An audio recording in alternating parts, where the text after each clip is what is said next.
dan sesuatu yang lumrah bagi Bani Israel. Sahabat-sahabat dimanapun berada, saya Zulkifli M. Abbas mengharapkan sahabat-sahabat semua untuk kemudian mensubscribe, like, dan juga men-share channel kita ini. Salam Tauhid, salam satu Tuhan. Itu disebut sebagai anak-anak Tuhan. Biasanya itu. Makanya di dalam Yohanes 10, abang, ketika Yesus ingin dilempari batu, karena dituduh kemudian melakukan penistaan terhadap Tuhan karena dia mengaku sebagai anak Tuhan. Apa kata Yesus di data nomor 34 dengan 35, 36? Kenapa kamu ingin melempari aku batu, kata Yesus? Bukankah di dalam kitab Tauratmu dikatakan, siapapun yang diserahi tugas untuk menyampaikan firman, maka dia adalah Allah. Kenapa kau ingin melempari aku batu? Ada-ada saja alasan-alasan kalian ini. Bukankah kalian juga disebut sebagai anak Allah? Karena kalian itu taat, karena kalian itu mengasihi Tuhan. Kalian disebut anak Allah. Kenapa kau ingin melempari aku batu? Bukan karena faktor itu, abang. Tapi faktor politik dan ekonomi. Kenapa Yesus ingin dibunuh oleh orang Yahudi? Bukan karena dia itu mengatasnamakan dirinya sama dengan Tuhan. Bukan. Bukan juga karena dia mengaku Mesias. Bukan. Tetapi karena kecemburuan orang-orang Yahudi kepada Yesus, karena Yesus mampu kemudian bermukjizat di tengah-tengah Bani Israel, dan semakin banyak Bani Israel yang percaya kepada dia. Dan kalau semua Bani Israel percaya pada zaman itu kepada Yesus, bahwa dia adalah Mesias, dia adalah junjungan, dia adalah Tuhan, dia adalah guru, dia adalah rabi, maka tidak ada lagi yang akan membayar upeti. Kalau tidak ada yang membayar upeti, maka bangsa mereka akan diambil alih oleh penjajah Romawi. Itu tertulis di mana, bang? Yohanes 11 nomor 45 sampai nomor 57. Mereka sepakat membunuh Yesus karena mereka tidak ingin bangsanya dirampas oleh Romawi. Maka mereka sepakat membunuh. Bagaimana caranya mencelakakan orang ini? Maka dalam Matius 50:39 jelas dikatakan dalam Matius 56:59, mereka melakukan kesaksian-kesaksian. Mereka melakukan tipu muslihat. Lukas 14, mereka melakukan kesaksian-kesaksian palsu demi untuk membunuh Yesus. Itu kesaksian palsu semua tuh. Oh, dia melakukan ini, dia menistakan Tuhan, dia begini, dia mengaku begini. Itu kesaksian-kesaksian palsu yang dilakukan mereka supaya Yesus ini dibunuh. Kalau Yesus dibunuh, kata Kayapas imam besar waktu itu, Yesus ini harus mati demi untuk menyelamatkan bangsa Israel dari perampasan tempat sucinya dan bangsanya dari bangsa Romawi. Baca Yohanes 11 nomor 45 sampai nomor 57. Maka 53-nya mengatakan begitu. Ketika mereka sepakat membunuh Yesus, ketika sepakat kemudian mereka bernubuat untuk membunuh Yesus, di data nomor 57-nya, 54-nya, Yesus kemudian menyingkir ke sebuah padang gurun bernama Efraim. Di sana Yesus kemudian bersembunyi bersama dengan pengikutnya. Karena Yesus ingin dibunuh. Kenapa ingin dibunuh? Supaya tidak mempengaruhi orang-orang untuk tidak membayar pajak. Itu, bang. Jadi bukan karena dosa, bukan karena Yesaya 53, bukan karena dosa waris, itu hanya bullshit buatan gereja belakangan. Jadi Anda boleh mendalami materi ini, silakan Anda baca di dalam Yohanes 11 nomor 45 sampai nomor 57. Ternyata orang Yahudi ingin membunuh Yesus karena faktor ekonomi politik, bukan karena dosa waris. Kalau orang Yahudi ingin menebus dosa waris, bang, sudah diajarkan mereka dari sejak nenek moyang mereka. Ada di Imamat 1 nomor 2. Katakanlah kepada orang Israel, apabila mereka hendak mempersembahkan kurban sebagai penebus dosa kepada Elohim, maka hendaklah mereka mempersembahkan hewan ternak, domba, kambing, sapi, lembu. Itu sudah masuk ke dalam paket mereka. Jadi orang Yahudi tidak bisa diajari mereka membunuh Yesus karena dosa waris. Gak ada itu. Itu karangan gereja demi untuk melancarkan ajaran Kristus palsu yang datang kepada Paulus. Makanya kalian mengaku sebagai anak-anak Tuhan. Yang disebut anak Tuhan adalah mereka yang mentaati Taurat, mereka yang menjalankan instruksi Taurat, mereka yang menghidupkan diri mereka dengan tuntunan Taurat. Itu anak Tuhan. Kalian justru menganggap Taurat itu kutuk, menganggap Taurat itu sampah, menganggap Taurat itu tidak ada kebenaran di dalamnya. Maka pertanyaannya, kalian ini anak Tuhan atau anak setan? Kalau berbicara hukum Taurat, emang ada manusia yang mampu? Siapa bilang, Bang? Apa yang sulit di Taurat? Apa yang sulit? Apa? Ya satunya aja contoh, nggak tahu ada di Muslim enggak. Gigi Apa ganti itu? gigi, kaki, Loh iya mata. memang, saudara, hukum itu sudah diberlakukan di Indonesia. Sudah diberlakukan. Pencuri, penjara, yang ini di penjara, yang ini di penjara. Itu sudah diberlakukan. Memang kayak begitu. Makanya Yesus mengatakan apa di dalam kitab Matius? Lebih baik engkau masuk ke dalam kerajaan surga dengan satu matamu, daripada dengan dua matamu tapi kamu dilemparkan ke dalam neraka. Lebih baik, kata Yesus, lebih baik kamu mati, lebih baik kamu bangkit di kerajaan Tuhan dengan satu tanganmu daripada dua tanganmu tetapi dilemparkan ke dalam api neraka. Memang kayak begitu. Maka ketika ada perintah, Bang, ada aturan, barang siapa yang mengintip bom-bom lagi maka matanya akan dicungkil. Kira-kira masih ada nggak orang yang mau mengintip bom-bom Gak mau. Barang siapa yang berzina, nonotnya akan dipotong. Kira-kira masih ada nggak orang yang mau berzina? Nggak mau. Barang siapa yang menendang orang, saudaranya sendiri, maka kakinya akan dipotong. Masih ada nggak orang yang menendang orang? Nggak mau, nggak ada lagi. Siapa yang mau puntung tangannya, kakinya? Siapa yang mau buta matanya? Nggak ada yang mau. Itu aturan Tuhan, Bang. Tapi muncul kemudian Paulus, itu batal.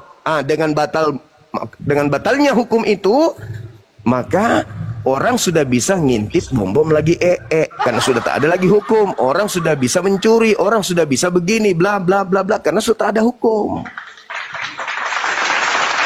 Siapa yang menginginkan menghilangkan hukum Tuhan? Tuhan atau iblis?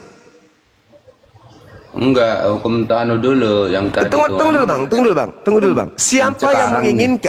Siapa yang menginginkan hukum-hukum Tuhan itu dihilangkan? Tuhan sendiri atau iblis? Enggak, masalah hukum Taurat kan itu kan berlaku. Iya. Pertanyaan saya, Bang. Ketika Adam diberi perintah oleh Tuhan, jangan kau makan buah ilmu pengetahuan ini, iblisnya datang mengatakan jangan makan atau makan, melawan Tuhan. Ya itu dia godaan itu, makanya melawan Tuhan.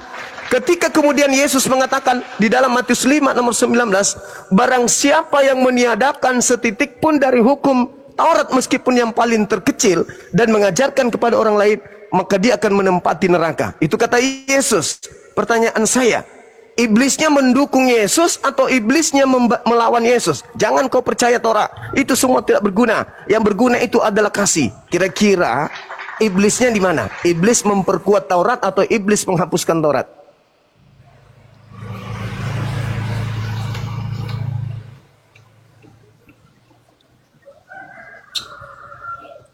gimana? Ya itu Yesus karena yang menggenapi itu. Nah, itu maksud saya, siapa yang mengambil kitabnya Yesaya untuk melegalkan menghapus perintah Tuhan? Iblis atau Tuhan sendiri?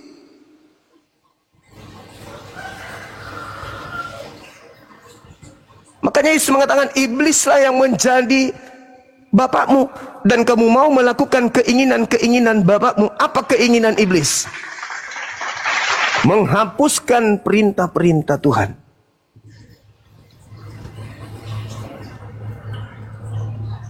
Ya itu udah jelas, itu kan pengajaran sesat. Nah, pengajaran sesat. Sekarang Kristus mati untuk nembus kutuk hukum Taurat, bukan? Dan setelah itu orang Kristen bukan lagi hamba, kan? Gak boleh lagi di Kristen itu menghambakan diri, kan? Karena kalian adalah anak-anak merdeka, bukan? Kalian adalah anak-anak Tuhan, maka kalian tidak lagi diikat oleh aturan-aturan Tuhan. Pertanyaan saya, apa bedanya iblis dengan Kristen yang sama-sama tidak mau diatur oleh Tuhan?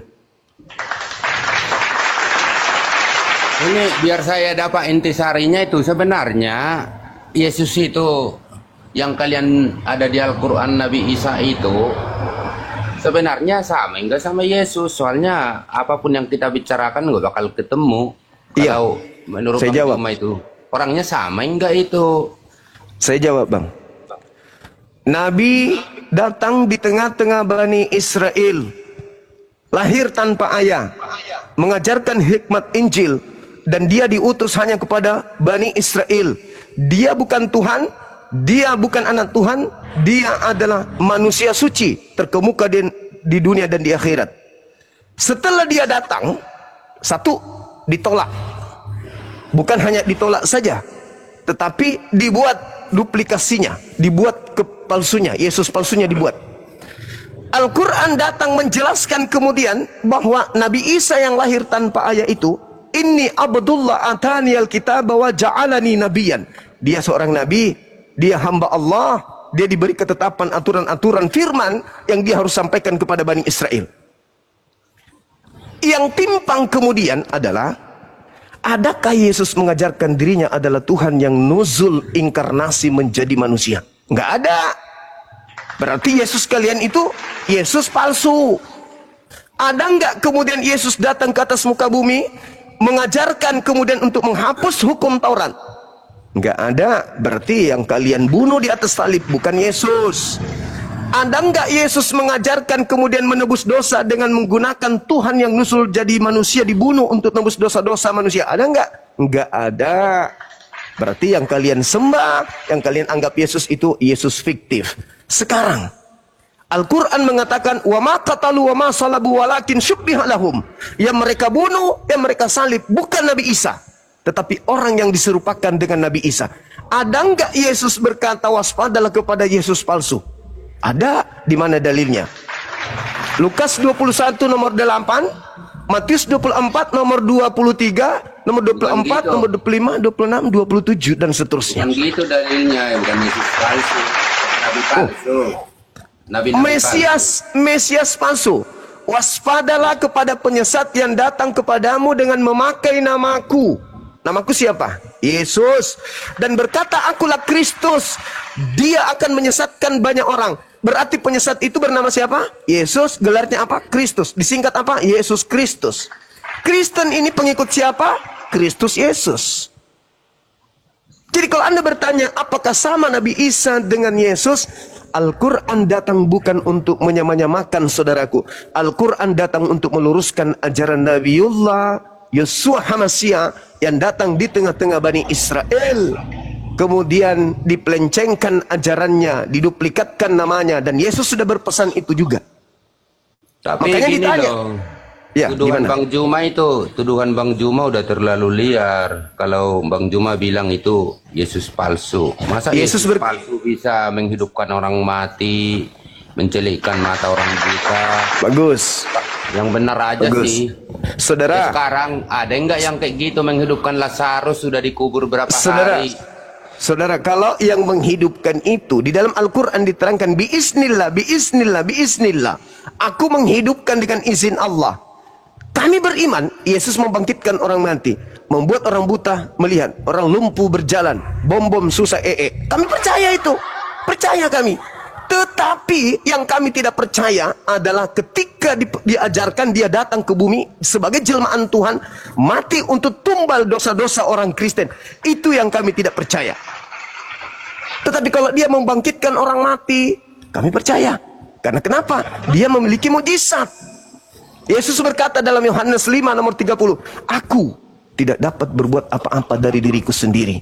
Apa yang aku lakukan adalah apa yang diberikan oleh Bapa untuk aku lakukan dan aku kerjakan. Mujizat. Biiznillah. Nah, sedangkan Kristen mengatakan Yesus yang ini mati supaya membebaskan Kristen dari aturan-aturan Tuhan. Maka Kristen bukan lagi hamba Tuhan, tetapi anak Tuhan. Anak Tuhan yang mana?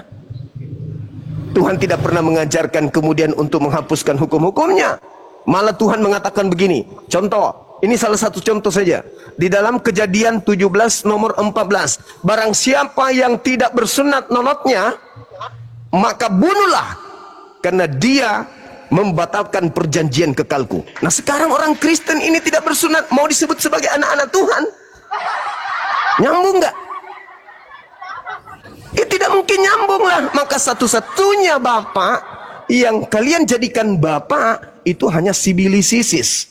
Karena hanya iblis yang selalu saja merecoki firman Tuhan. Tuhan mengatakan, ajarkan kepada anak-anakmu pada saat dia duduk, pada saat dia baring, pada saat dia berjalan. Coba Anda baca di dalam Yohanes, dalam Ulangan 6 Jadi gini 4. Bang Juma, Dan Bang seterusnya. Juma itu Bang Juma nggak jujur, hanya menulis liar lagi. separoh. Jadi gini, tentang sunat pasti saya tahu, pasti Juma tahu itu hanya tradisi di Yahudi.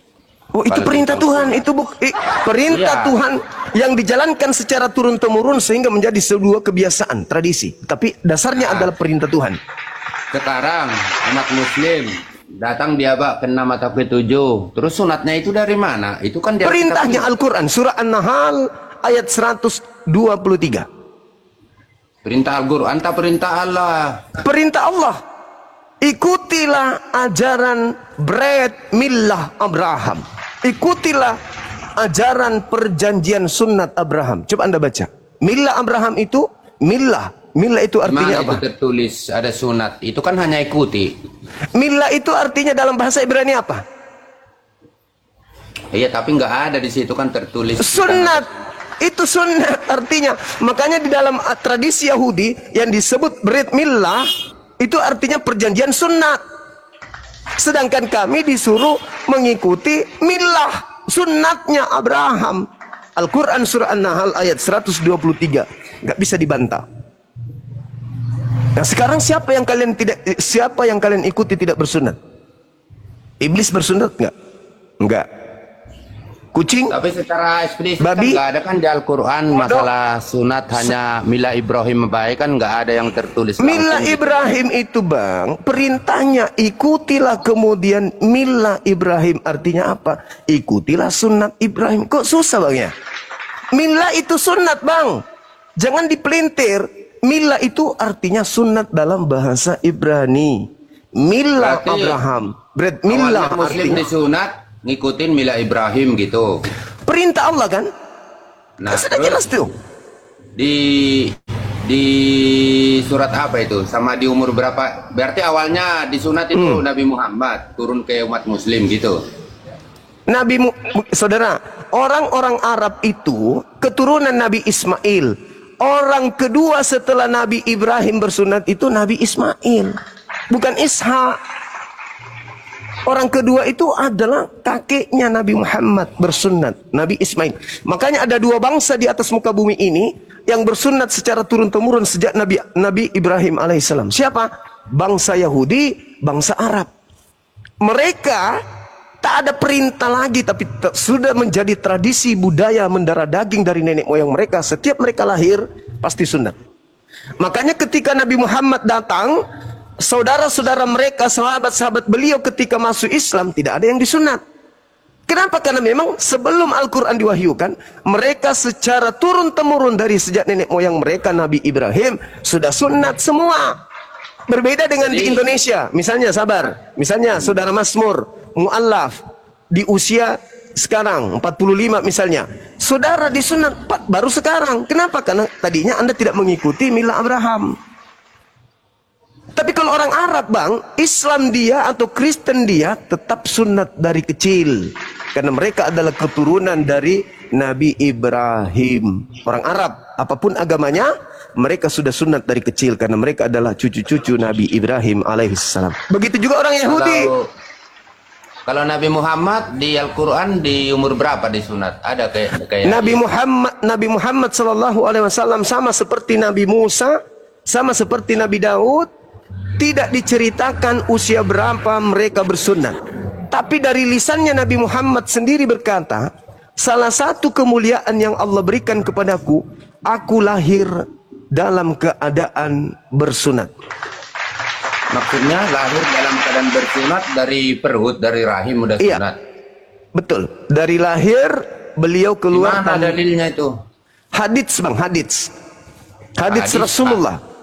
Hadis kan bukan dari Allah kalau menurut Muslim, Al-Quran. Tapi dari mulut Rasulullah. Tapi dari mulut Rasulullah.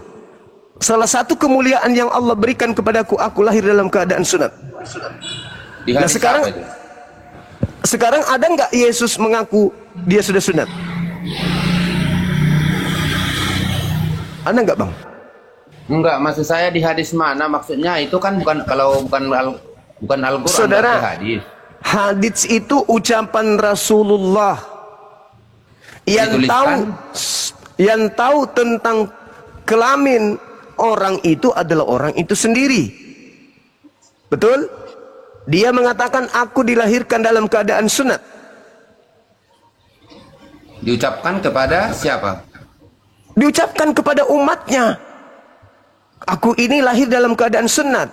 Ada nggak komplain dari istri-istrinya? Enggak dong, kamu belum sunat. Ada nggak? Nggak ada. Nah sekarang, ada nggak Yesus mengaku, aku lahir dalam keadaan sunat? Atau ada nggak dia mengaku kalau dia sudah sunat? Enggak, ntar dulu. Ini lagi saya jadi bingung. Gini loh, saya Kok kan Anda udah bingung? sering Anda naik bingung ke pula? room gitu. Enggak, karena Anda bingung? pendapat yang lain katanya pernah saya naik ke room muslim itu bukan kayak gitu, dikita nama kakeknya. Oh, pada saat itu Nabi Muhammad kakeknya melakukan syukuran, mengundang tetangga-tetangganya, sahabat-sahabat muslimah untuk merayakan kelahiran cucunya dan prosesi sunat. Prosesi sunat yang dimaksud di sini adalah tradisi sunat yang mana di situ tidak ada sunat. Kenapa? Karena cucunya sudah sunat. Tapi pesta untuk merayakan itu tetap saja diadakan. Itu maksudnya. Itu Enggak, satu. itu kan perkataan Bang Juma yang saya sebutkan. Saya sering naik katanya dikita nama kakeknya, bukan masalah syukuran gitu loh. Jadi kita kan Syukuran itu adalah syukuran beliau. Kakeknya mengundang orang-orang untuk hadir merayakan syukuran atas lahirnya cucunya sekalian prosesi sunat. Akan tetapi Nabi Muhammad tidak disunat seperti anak yang lain karena dia sudah disunat sejak dari rahim ibunya. Kenapa Anda pertanyakan itu? Pernah Iya, nggak Anda pernah nggak Anda lihat sabar? Pernah tidak Anda lihat orang lahir tangannya cuma dua gini? Pernah? Pernah nggak Anda lihat orang lahir cuman segini matanya? Pernah nggak orang Anda lihat lahir tidak ada kaki? Tidak ada jari-jari? Bahkan tidak ada pusar ke bawah? Pernah nggak? Pernah. Apa susahnya bagi pencipta langit dan bumi? Orang lahir sudah tak ada kulup. Itu sulit bagi Anda? Ya nggak ada yang menginginkan lahir kaki satu, lahir mata cacat. Itu kan namanya cacat Bang Juma. Cacat itu namanya cacat. Yang disebut jadi kalau orang cacat. lahir tanpa kulup itu cacat? Bukan itu yang saya bilang. Tadi kan Juma bilang. Artinya begini saudara. Artinya Anda harus membuka diri, membuka otak Anda. Kalau kan, tangan aja, kalau tangan Anda yang sebentar. Orang Kristen itu kalau bertanya Islam memang tajam. Orang Islam itu kalau membahas Islam, orang Kristen itu kalau membahas Islam itu tajam sekali. Tapi giliran dibahas tentang agamanya, imani saja. Saya katakan kepada saudara, kalau Anda sudah mengatakan bahwa kakeknya melakukan sunat untuk cucunya, selesai kita. Berarti sunat. Anda sudah bilang kan? Kalau dia kan saya bilang pernah naik ke room, beda sama yang dia katakan apa? Dia katakan apa? Sudah sunat, disunat sama kakeknya. Sudah, berarti Nabi Muhammad sunat. Saya katakan itu pesta sama kakeknya. dihitan oleh kakeknya. Dihitan oleh kakeknya. Berarti dia sunat. Berarti dia sunat. Kan itu maksud saya kan dua pendapat. Sekali. Tidak ada dua pendapat. Tidak ada dua pendapat. Sekarang saya tanya balik, saudara. Saya tanya balik dulu. Saya tanya balik dulu, saudaraku. Saya tidak peduli. Sekarang saya mau tanya sama saudara. Apakah Yesus bersunat? Jawab.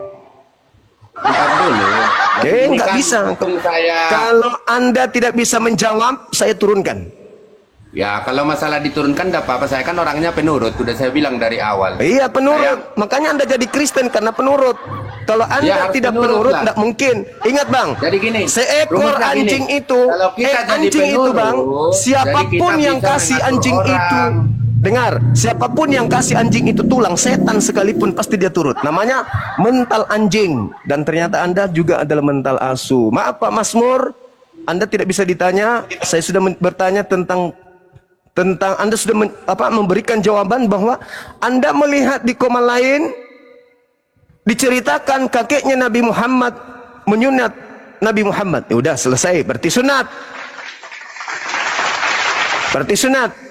Saya cuma ingin bertanya, apakah Yesus sunat? Sederhana loh itu. Sederhana. Oke? Nah, kita naikkan lagi. Mudah-mudahan tidak mental anjing kayak bapak tadi. Karena dia penurut.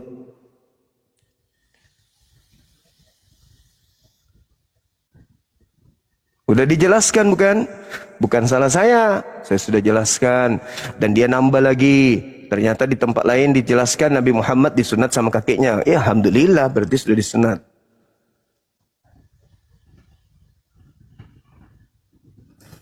Kita mau tanya, adakah Yesus mengaku sudah disunat? Mana pengakuannya? Ternyata tidak ada.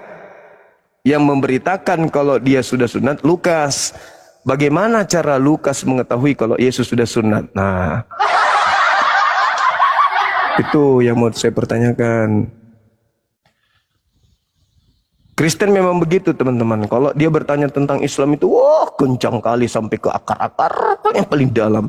Tapi kalau giliran dia, di dalam kitab saudara tertulis Kristen itu bukan lagi hamba. Dipleset nanti tuh, loncat kemana-mana. Bantah dalil sendiri. Nah itulah Kristen. Kita cari yang non muslim lagi. Tapi yang sedikit agak berakal. Jangan kayak tadi ya. Ini Islam semua.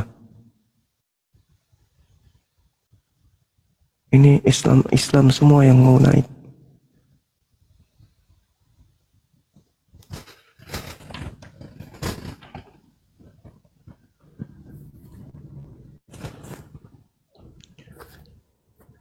Halo, selamat siang. Sudah lama nyembah Yesus, Mbak? Sudah lama nyembah Yesus?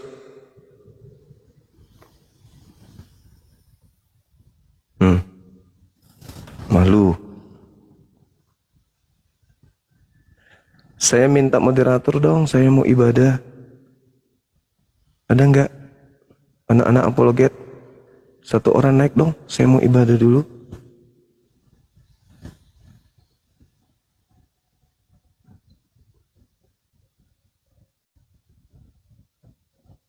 Jadi Yesus diketahui bersunat oleh Lukas. Dengan cara apa Lukas tahu? Sementara pada saat Yesus disunat bayi, tidak ada kemudian Lukas hadir di sana. Apakah dikatakan, Sus, buka celana, coba ku tengok, coba ku periksa dulu. Oh iya, tahu anak sudah bersunat nih tahu. Akhirnya ditulislah di dalam Lukas 2. Pada hari ke-8 Yesus disunat. Dari mana dia tahu?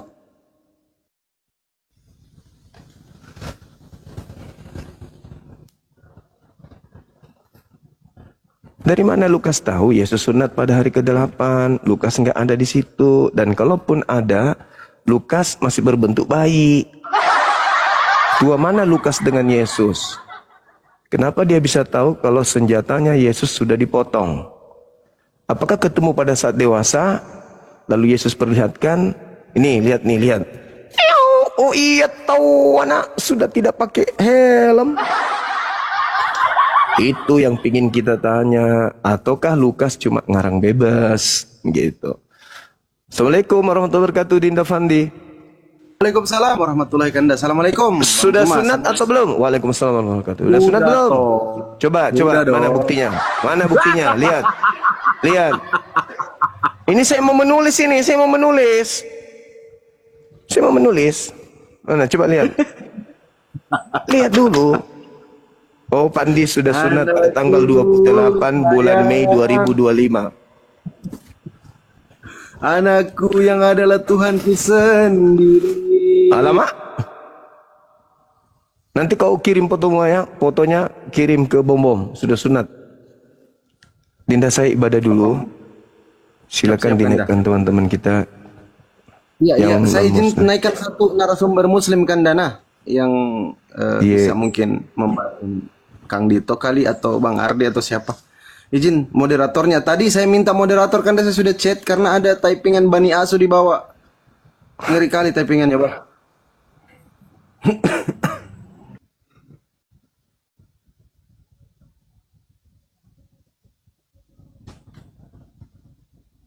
Dah. Udah jadi moderator. Sabar Kanda, belum. Oh, udah. Alhamdulillah. Udah Kanda. Silakan Kanda, nanti gantian ya. Kalau sudah selesai Bang Zuma masuk lagi, saya lagi ibadah. Karena jadwal kita kan sama. Ayo teman-teman di tap-tap layar. Mungkin ada kawan-kawan muslim juga yang bisa membantu untuk jadi narasumber di atas Komal. Nanti kita coba naikkan Bang Ardi, Kang Dito, Ustadz Alif atau siapa.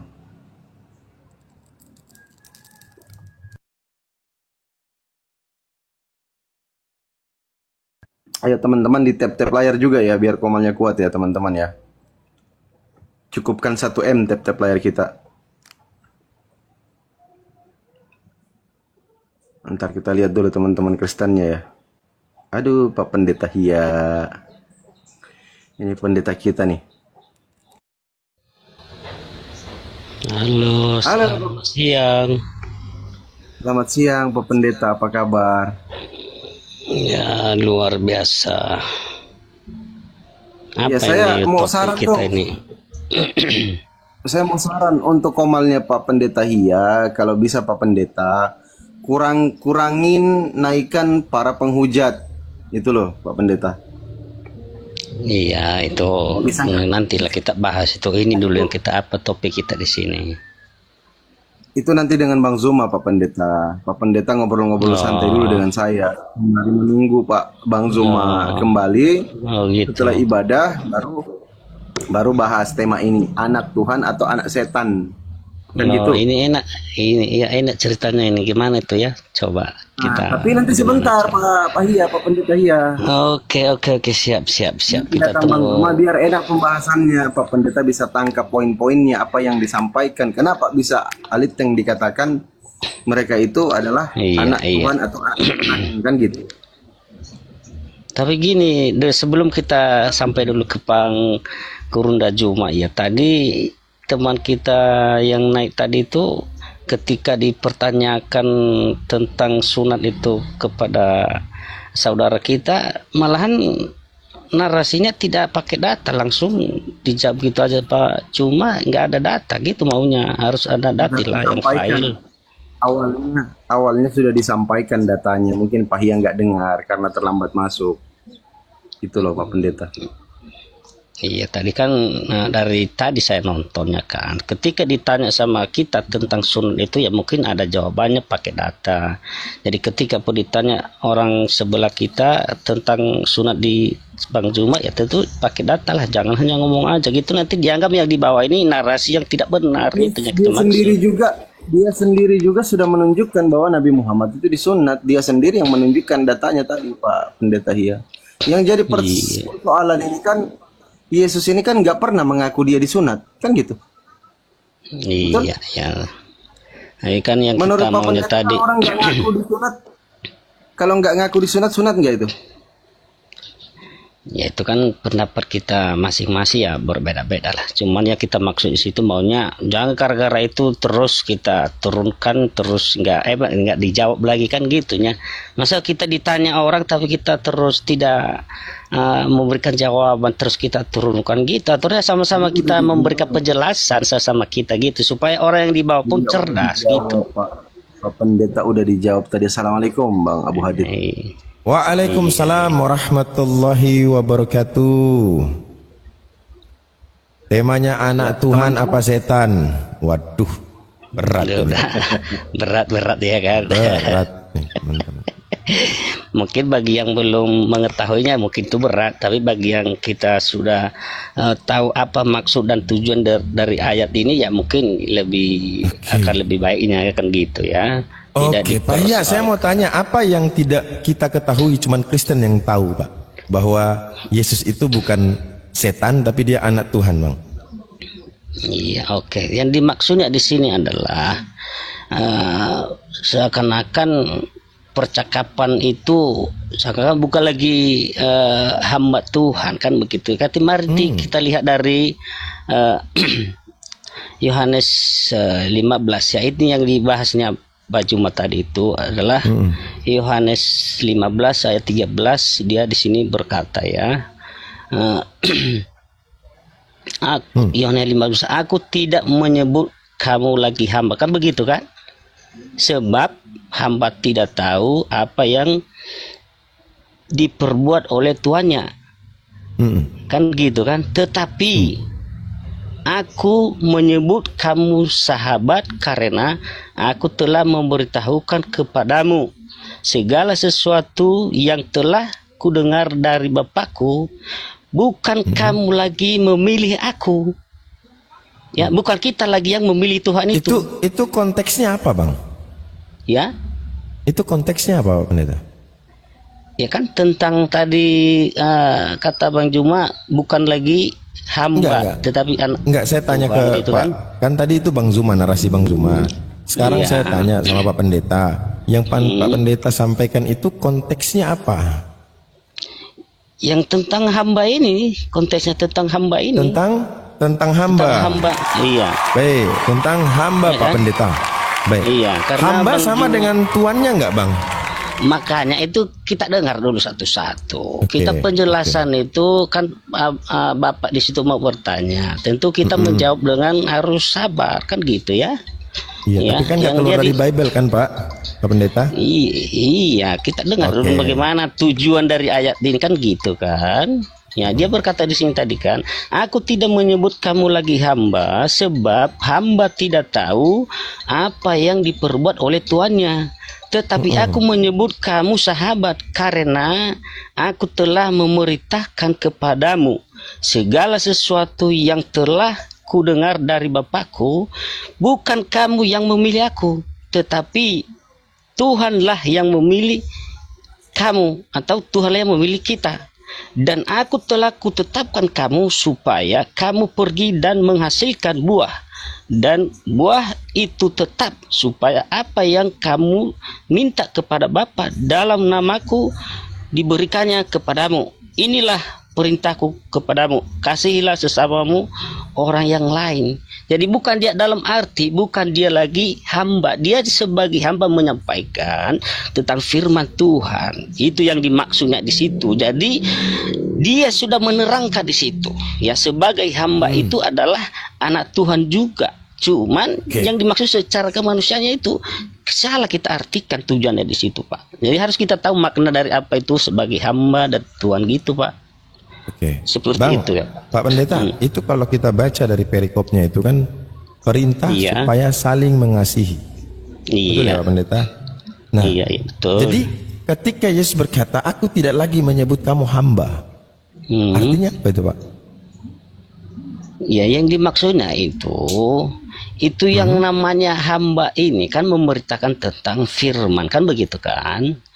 Jadi yang dimaksud di situ adalah bukan hanya lagi disebut kita hamba, tetapi sudah menjadi anaknya Tuhan. Itu diangkat kita sebagai anaknya. Tuhan yang mana yang angkat? Tuhan yang mana yang angkat, Bang? Tuhan yang mana? Ya, berapa rupanya Tuhan. Nah, ini kan kata Yesus nih. Maksudnya supaya Tuhan mengangkat, sementara Yesus tidak lagi memanggil hamba. Jadi ada berapa Tuhan ini, Bang? Yang angkat ini Tuhan yang mana, Bang?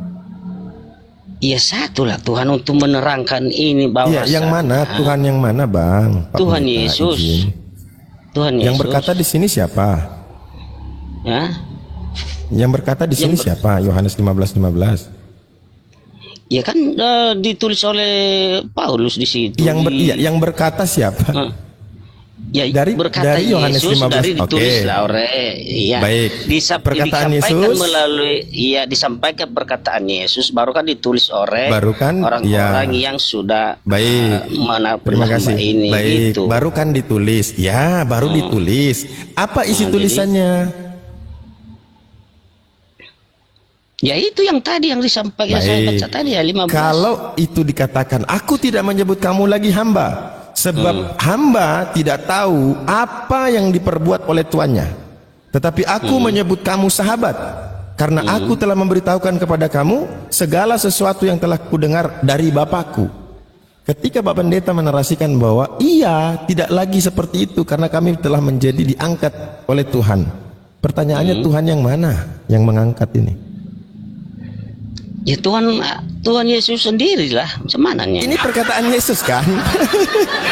Iya, ini kan makanya. perkataan Yesus. Iya. Gimana? Dia mengangkat tapi dia bukan Tuhan. Dia hamba sudah. Dia sama seperti mereka. Terus dia mengangkat siapa? Siapa yang mengangkat? Tuhan yang mana lagi yang mengangkat, Pak? Semananya orang Bapak ini. Jangan, Pak. Jangan, Pak. Jangan, Pak. Ya. Ini sebenarnya Ini, Pak, Bang ini. Zuma salah tulis nih ya. Harusnya anak Tuhan or hantu. Jadi ada kaitannya. Tuhan gitu, Bang. Begini Pak, lihat dari apa ini Pak ya, dari Yohanes 8 ayat 12 dia berkata di sini, maka Yesus berkata kepada orang banyak, katanya, akulah terang dunia. Barang siapa mengikuti aku, ia tidak akan berjalan dalam kegelapan, melainkan ia akan mempunyai terang hidup. Jadi semua kata-kata rangkaian dari situ, setuju Pak, Bang, setuju Pak Pendeta. Dijelaskan, ada jawaban, setuju. dan apa makna gitu Pak. Betul, saya setuju. Ketika firman itu menjadi terang dunia, maka firman itu berubah menjadi genset. Ada genset merek firman Pak Pendeta. Itu mengambil filosofi dari itu tadi, bahwa firman menjadi terang dunia. Nah, genset ini fungsinya untuk menerangi. Nah, sehingga yang punya itu perusahaan ngasih nama gensetnya itu firman. Ada Bang. Coba Bapak cek di Google genset merek firman, ada.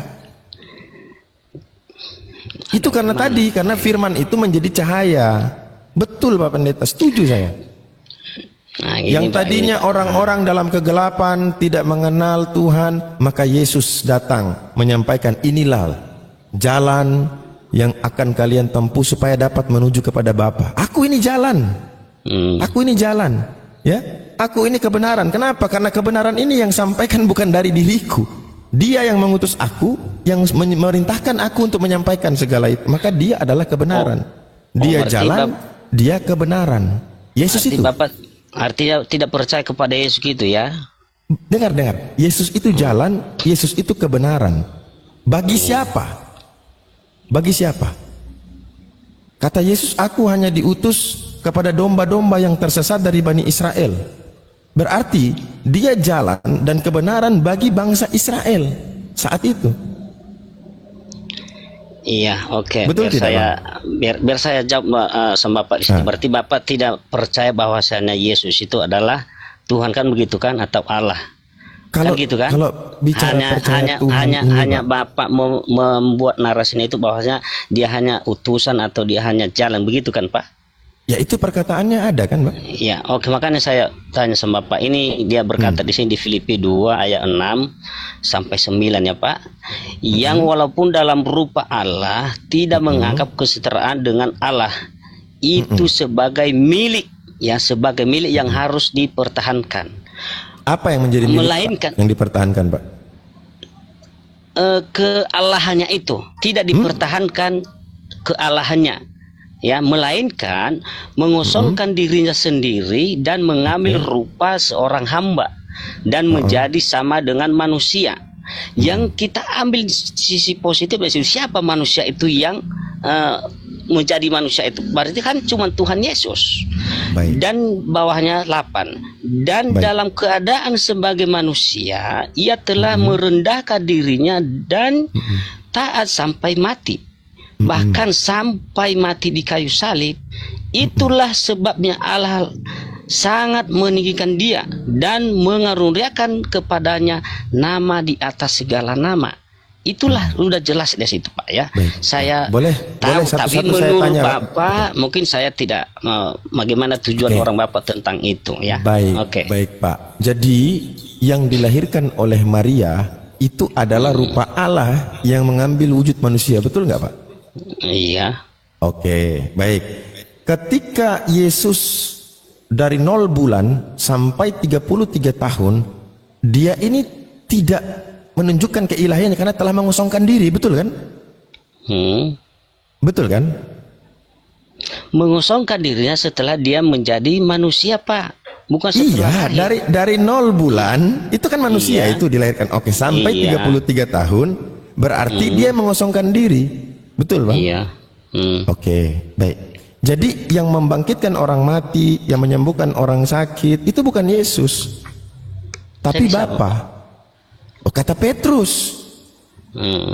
Kata Petrus di dalam 1 Korintus 1 nomor 22. Petrus berkata, inilah, ketahuilah Israel, inilah Yesus dari Nazaret yang aku maksudkan. Seorang yang telah ditentukan oleh Elohim, di mana Elohim itu melakukan kekuatan-kekuatan, tanda-tanda, mukjizat-mukjizat melalui perantaraan Dia. Betul kan? Jadi selama Yesus itu hidup sebagai manusia, Dia tidak bisa berbuat apa-apa.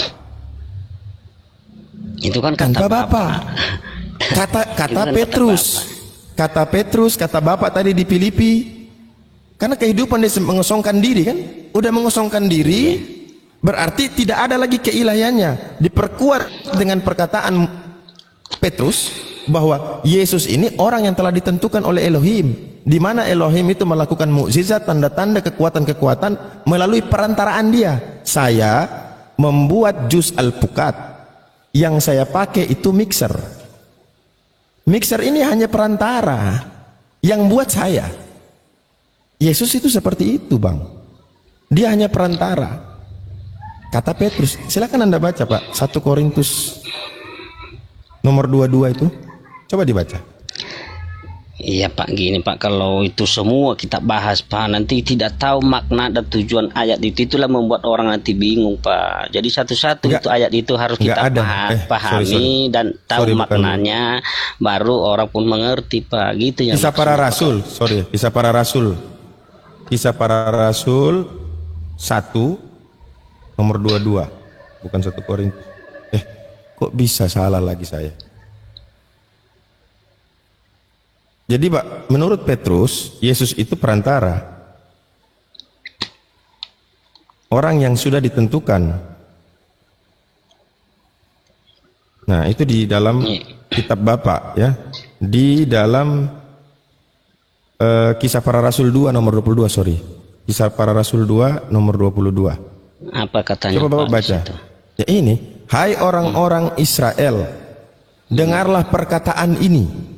Yang aku maksudkan ialah Yesus dari Nazaret, seorang yang telah ditentukan Elohim dan yang dinyatakan kepadamu dengan kekuatan-kekuatan dan mukjizat-mukjizat dan tanda-tanda yang dilakukan oleh Elohim dengan perantaraan Dia di tengah-tengah kamu seperti yang kamu tahu.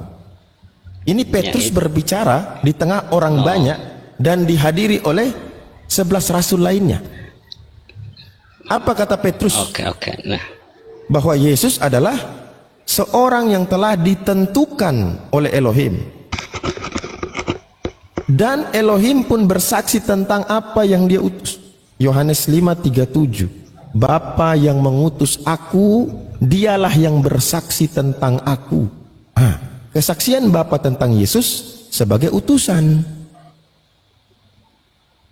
Baik Pak Pendeta, saya tanya Pak Pendeta sedikit.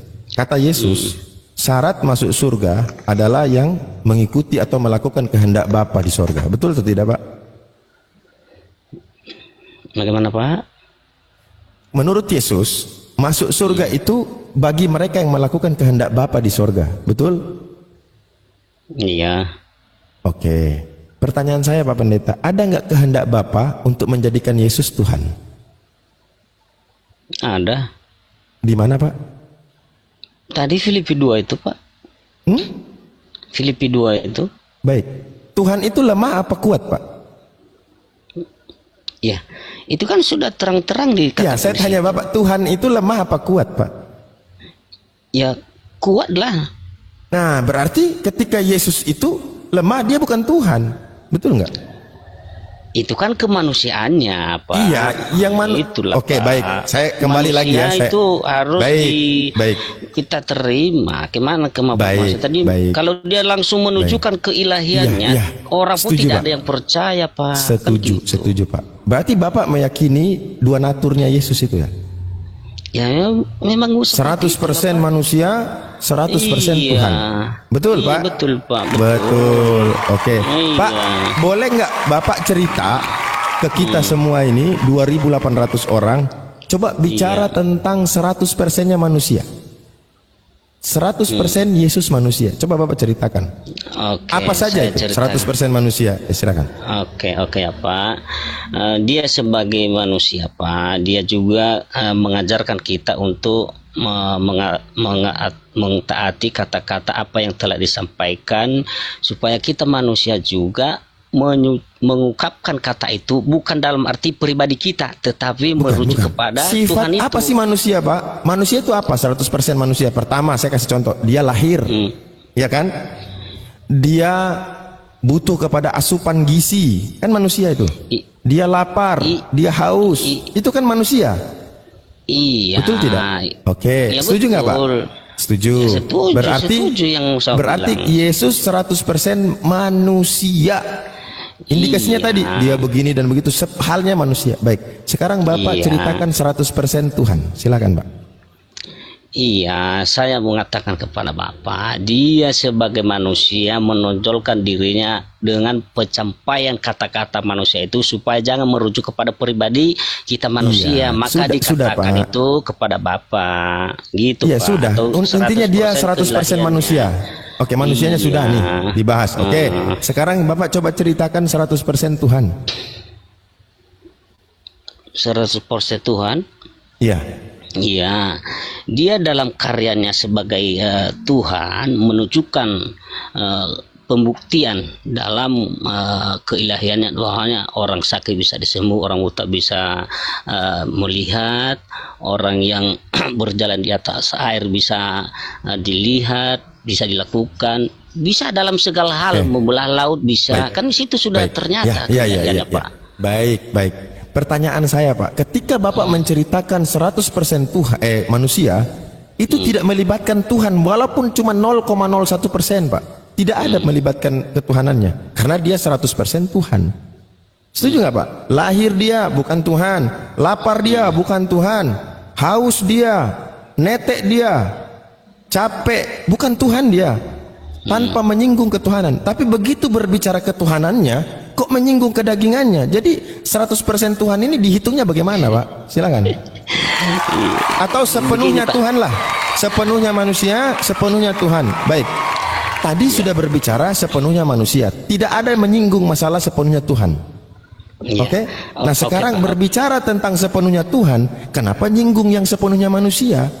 Oke Pak, begini Pak, biar secara simpel ya, lebih cepat kita menangkap ya, kan begitu kan Pak? Saya menangkap Pak. Iya, ketika orang pertama di dunia ini, Allah itu tidak pernah turun ke bumi.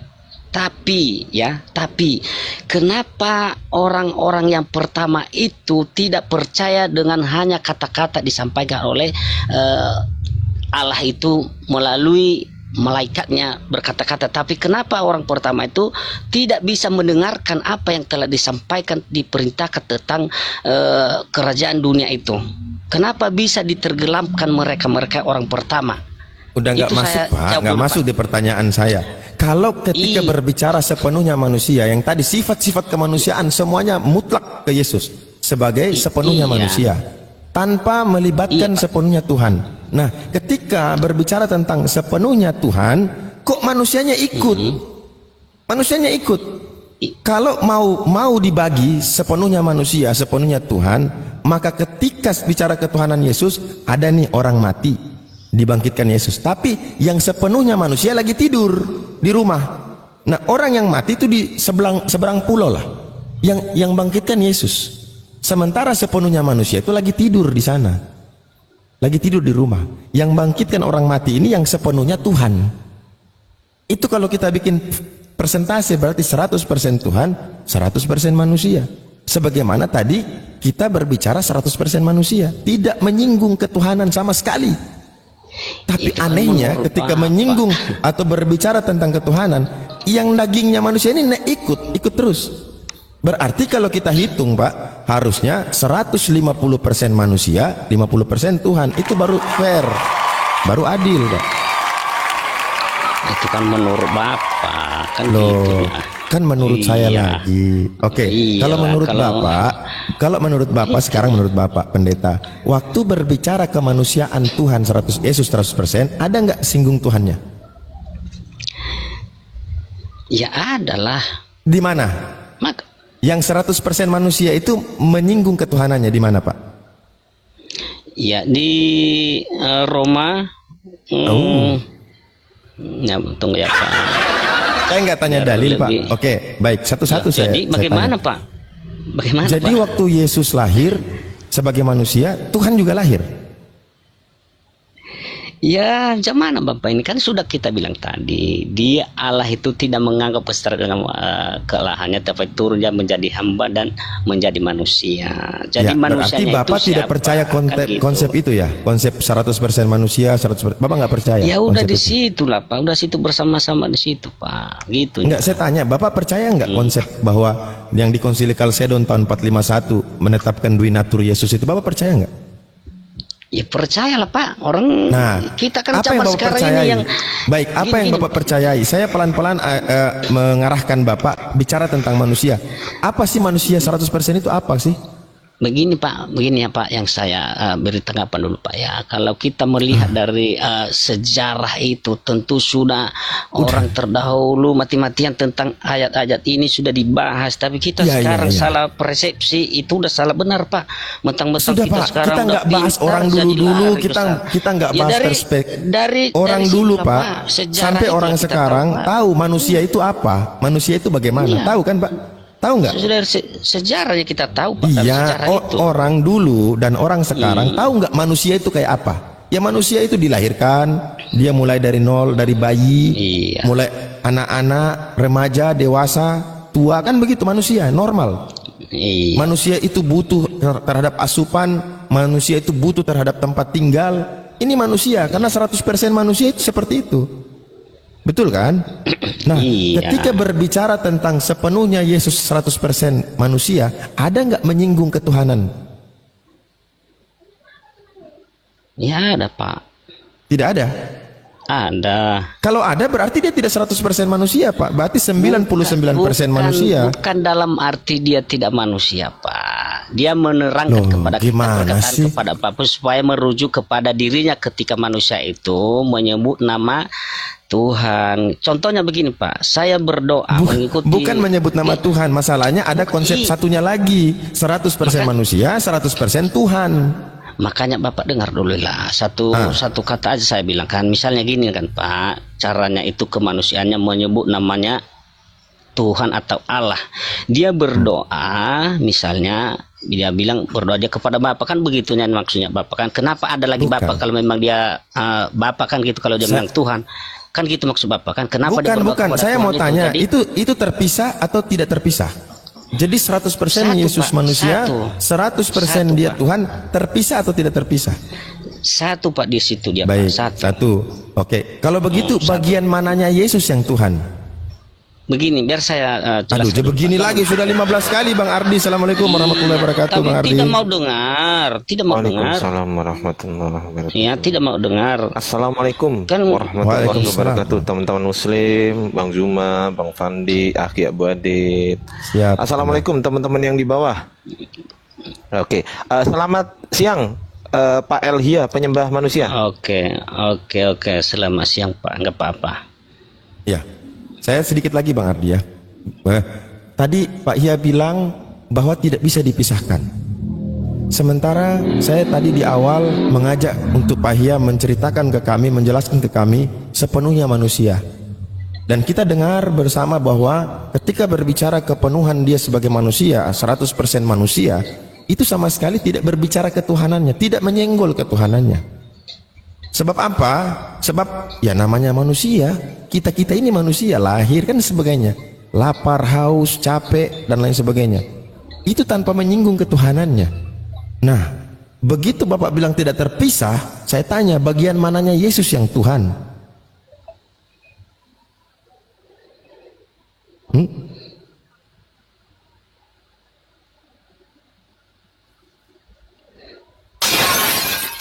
Halo? Bagian mananya Yesus yang Tuhan Pak ya?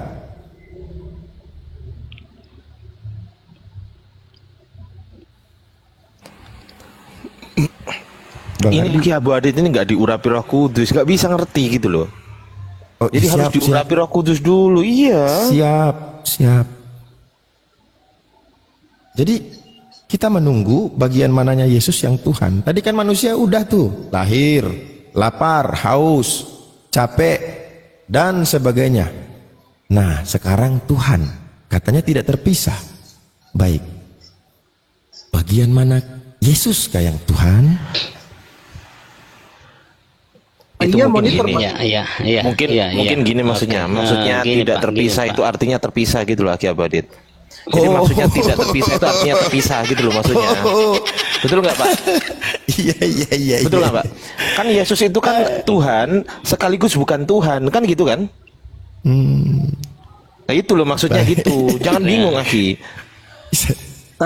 Tadi Bang Ardi katanya kalau kita mau menuhankan Yesus itu kita lihat dari apa yang dilakukan, seperti contoh menghidupkan orang mati. Gitu kan Pak Pendeta, iya kan?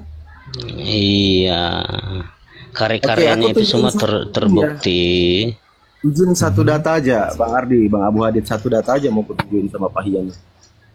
Biar beliau tahu Yesus ini ketika menghidupkan orang mati itu dia mau diakui sebagai apa sih?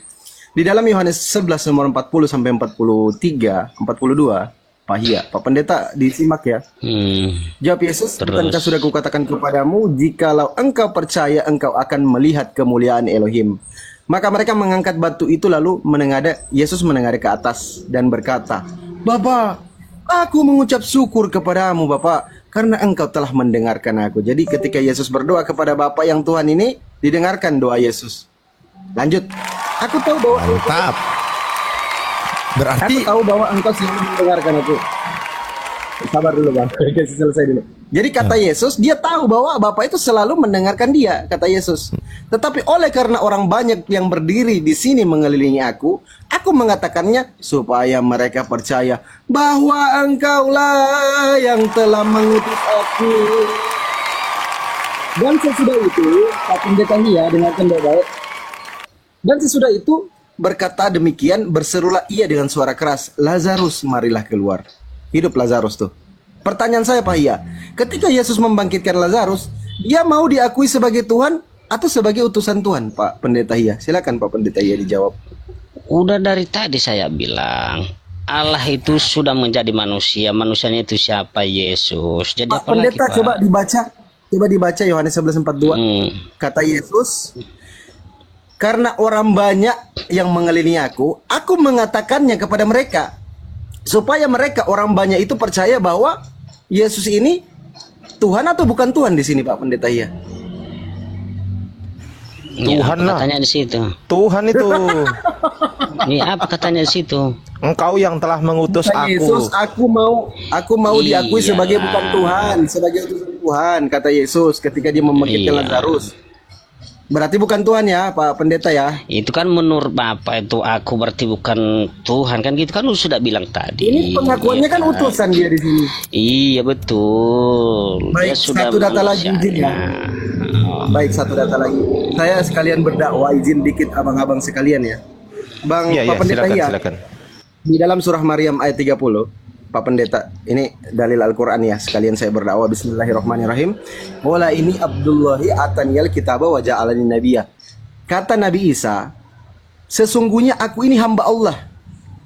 Dia memberiku kitab Injil dan dia menjadikan aku seorang nabi. Menurut pemahaman Islam, Pak Pendeta, hamba ini orang yang berserah diri kepada Allah atau orang yang mengikuti perintah Allah. Inilah hamba, dikatakan hamba Tuhan, hamba Allah. Kalau di dalam kekristenan, ketika ada orang yang mengaku bahwa dia itu hamba, Pak Pendeta Hia, nih, Yesus hamba Tuhan. Apa maksudnya nih Pak Pendeta? Yesus hamba Tuhan.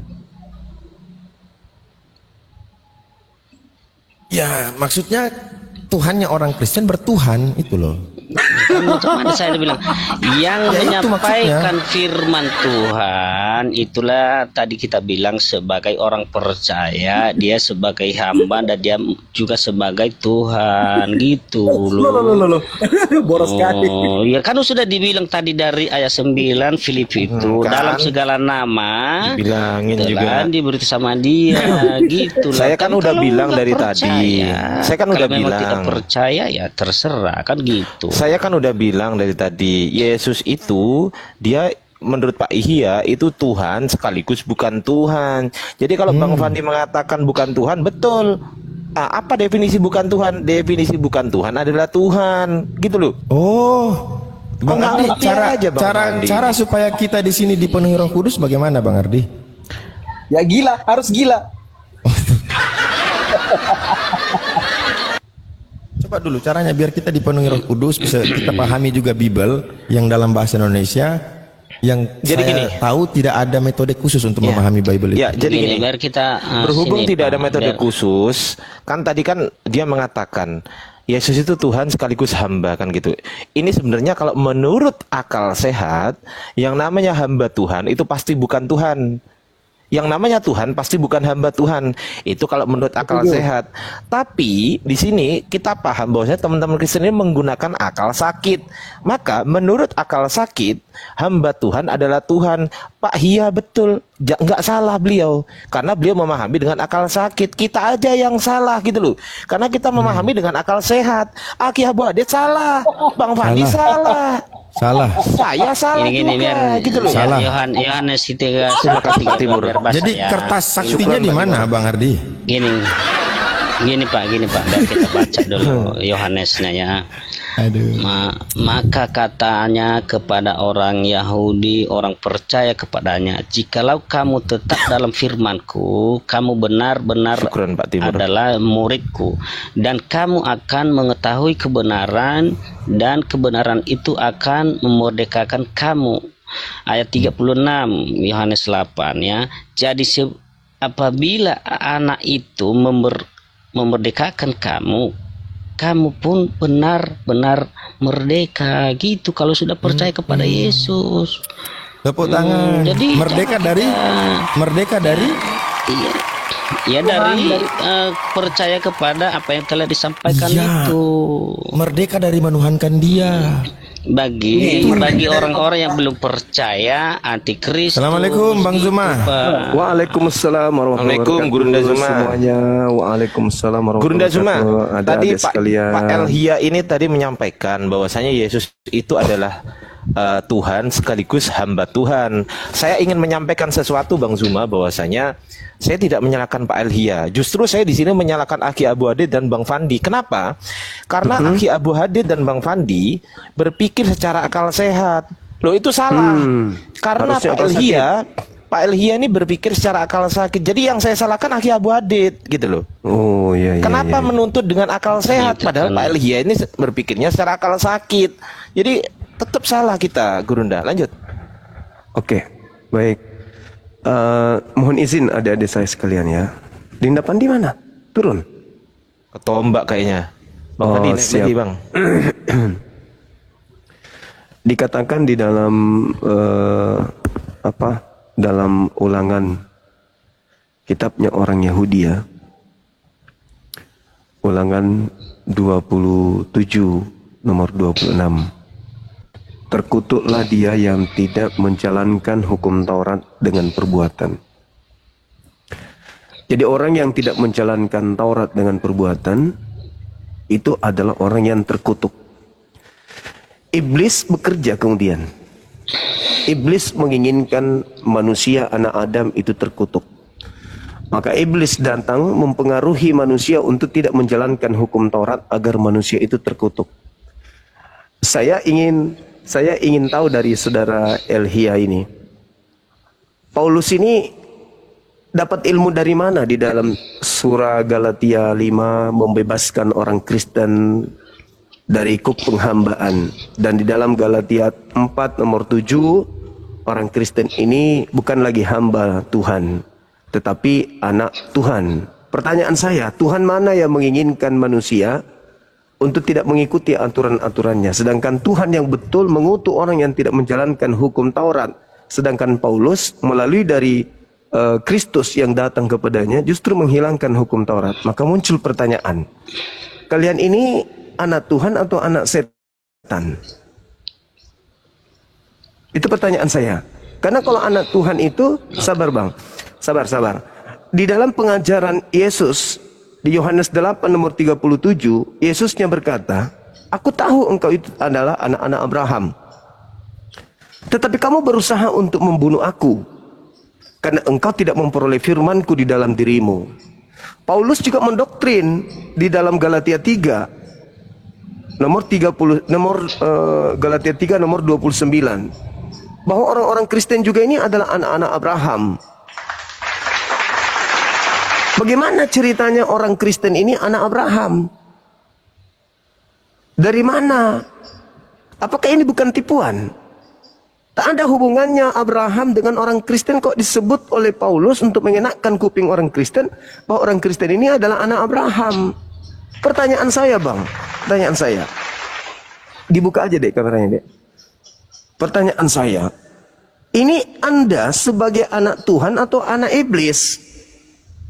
Karena hanya iblis yang tidak mau menghambakan diri kepada Tuhan. Ada dua yang tidak menghambakan diri kepada Tuhan, Kristen dan juga adalah iblis. Coba, di mana Anda bisa memberikan saya pengajaran saudara bahwa anak-anak Tuhan itu adalah anak-anak yang dimerdekakan untuk tidak lagi menjalankan firman Tuhan? Silakan. Ya, itu Pak, kita nantikan dulu ya, dulu itu yang tadi saya dulu bilang tadi nama itu dulu kita melihat dari apa arti Filipi pasal 2 ayat 9 ini ya, dalam segala nama ya. Karena itu Allah akan meninggalkan nama Yesus di atas segala nama lainnya. Jadi soal nama itu tidak terpengaruh Pak ya, tidak terpengaruh. Jadi mau dibilang dia hamba, mau dibilang Tuhan Yesus, itu sama dalam segala nama, sudah terterang di situ Pak ya. Dari apa arti itulah harus kita pahami dulu. Apa arti Filipi pasal 2 ayat 9 itu? Arti nama berarti segala nama bisa, kan begitu kan Pak? Itu sudah jelas. Ya. Yang Bapak Jumat tadi katakan itu, coba ulang dulu, saya belum menangkap tadi. Iya, orang yang tidak menjalankan firman Tuhan adalah orang yang dikutuk oleh Tuhan. Tapi sekarang terbalik, orang yang tidak menjalankan firman Tuhan justru disebut sebagai anak Tuhan.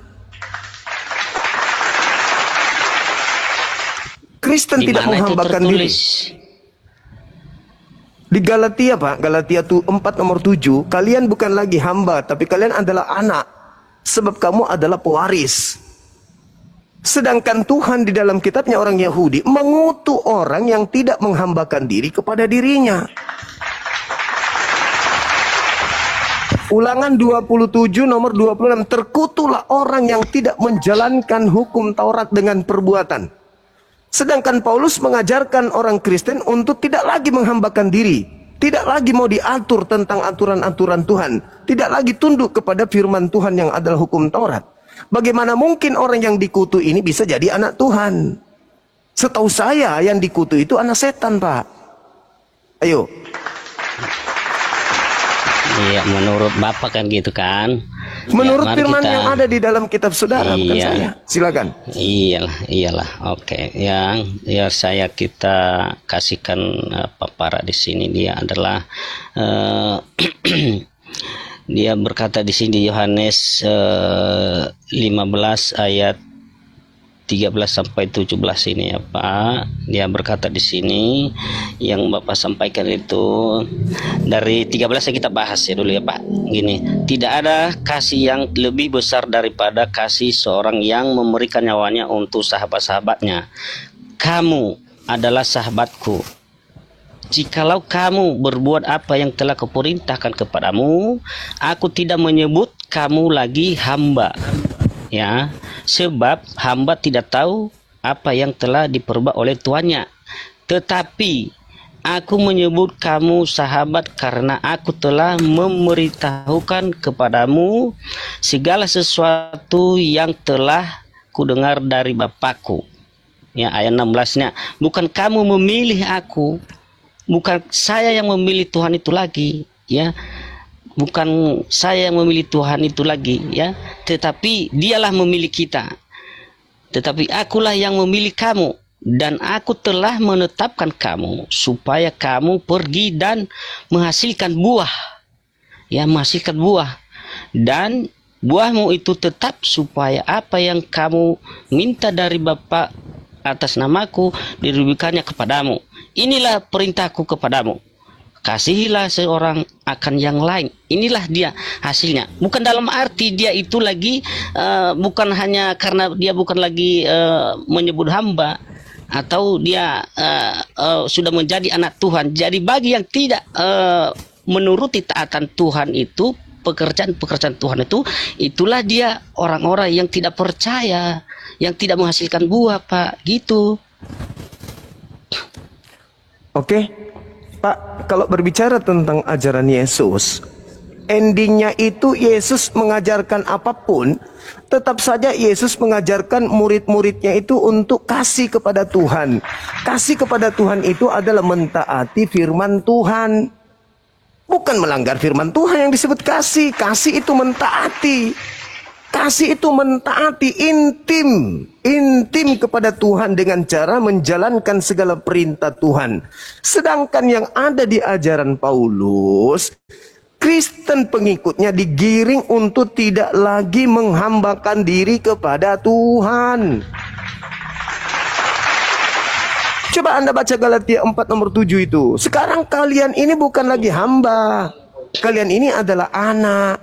Kalau Anda membacakan tadi yang Anda sebutkan di dalam Yohanes itu, bahwa seorang yang kasih akan memberikan nyawanya kemudian kepada sahabat-sahabatnya, memang betul. Makanya di dalam Matius 16, Pak, Matius 16 itu kalau Anda lihat di dalam pengajaran Yesus, dia itu rela mati, Yesus itu. Ketika kemudian Ketika kemudian Petrus mencegah dia, apa katanya? Enyahlah iblis. Engkau hanya memikirkan apa yang dipikirkan oleh manusia.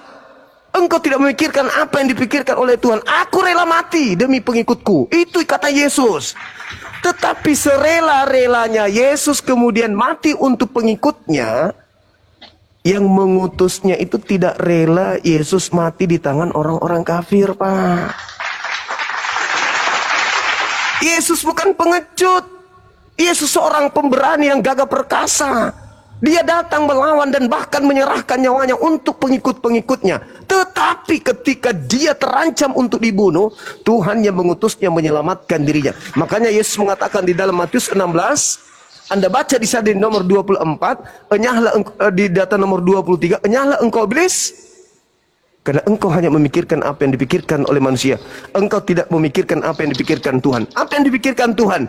Aku tidak akan meninggalkan orang yang aku kasihi. Aku akan menggantikan pengkhianat. Aku akan menjadikan orang benar selamat. Aku akan mengasihi dan tidak akan pernah membiarkan dia seorang diri. Jadi Yesus itu berani. Kenapa? Backingannya dia pencipta langit dan bumi. Jangan Anda mengatakan dia menyerahkan nyawanya betul-betul seperti yang Anda inginkan. Bukan begitu, Pak. Sekarang sudah tahu ada gitu ya kan? Apanya? Maksudnya apa, Pak? Sekarang yang itu bahwasanya dia itu adalah apa? Bersama-sama kekuatannya, keilahian yang berada di situ kan? Gitulah jelas. Anda salah. Mungkin kalau bukan dia, mungkin. Jadi siapa yang manusia menjalani seperti itu, Pak? Inilah Anda. Anda menggabungkan dua Kristus. Kristus yang Anda sembah memang mati untuk Anda. Tapi anak Maria tidak mati.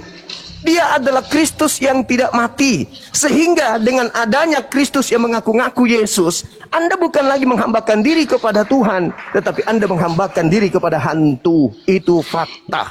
Sekarang saya tanya nih. Kita untuk buktikan itu sesederhananya. Siapa yang mengajarkan kalian untuk meninggalkan hukum Taurat? Tuhan atau hantu? Itu aja dulu. Gini dulu Pak ya, jangan lu sampai ke situ dulu. Ini dulu. Oh, itu dulu. Tadi Itu bilang dulu. manusia, tadi bilang tadi Itu dulu manusia dong. ya kan. Karena ini Pak, tadi bilang karena manusia. hanya iblis yang membantah firman Tuhan, Pak. Ya justru Sekarang itu, makanya tidak Ya. percaya kita Nah, itu sama iblis. Sekarang kalau Anda tidak percaya kepada iblis, siapa yang membebaskan Anda dari menghambakan diri kepada Tuhan? Yesus. Di mana Yesus mengajarkan untuk membebaskan pengikutnya menghambakan diri? Itu ya. Iya, silakan. Memang Pak Juma ini memang kalau dalam isi Alkitab memang jago, tapi dalam kitabnya sendiri tidak bisa disampaikan. Jangan menangis, Pak. Jangan ke sana dulu. Jangan menangis. Itulah yang harus Jangan kita menangis, Pak, jangan. perjuangkan Jangan nangis. supaya itu harus kita cerdas memberikan kepada orang banyak. Gitu, Pak, jangan nangis, Pak. Jangan Lalu, nangis. ini Ya, bukan pertanyaan nangis, saya loh. Pak, bukan nangis. Anda memfitnah Yesus Karena- kalau Yesus membebaskan pengikutnya untuk menghambakan diri kepada Tuhan. Yang Anda maksud Yesus itu iblis. Yang membebaskan manusia dari perintah Tuhan itu iblis yang datang kepada Paulus. Karena hanya iblis yang menginginkan manusia tidak taat kepada Tuhan.